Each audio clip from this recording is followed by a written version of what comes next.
எவ்வளோ மற்றவங்களை மன்னிக்கிறீங்களோ அவ்வளோ நீங்கள் மன்னிக்கப்படுவீர்கள். எவ்வளோ மற்றவங்களை ஆசீர்வதிக்கிறீங்களோ அவ்வளோ நீங்கள் ஆசீர்வதிக்கப்படுவீங்க.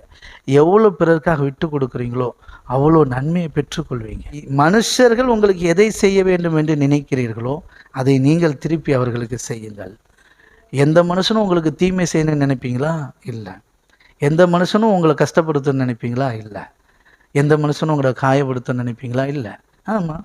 பிறகு அதே நம்ம திருப்பி செஞ்சுருவோம். ஆமேன். ஆமாம், நல்லதை செஞ்சுட்டே இருங்க.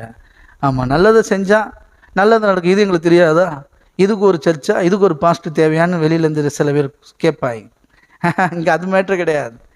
நல்லது செஞ்சால் நல்லது நடக்கணும் உலகத்துக்கே தெரியும். ஆனால் நல்லது செய்கிறவனா மாறணும், அது கஷ்டம். அது ஏசு கிறிஸ்துக்கிட்ட இருக்குது.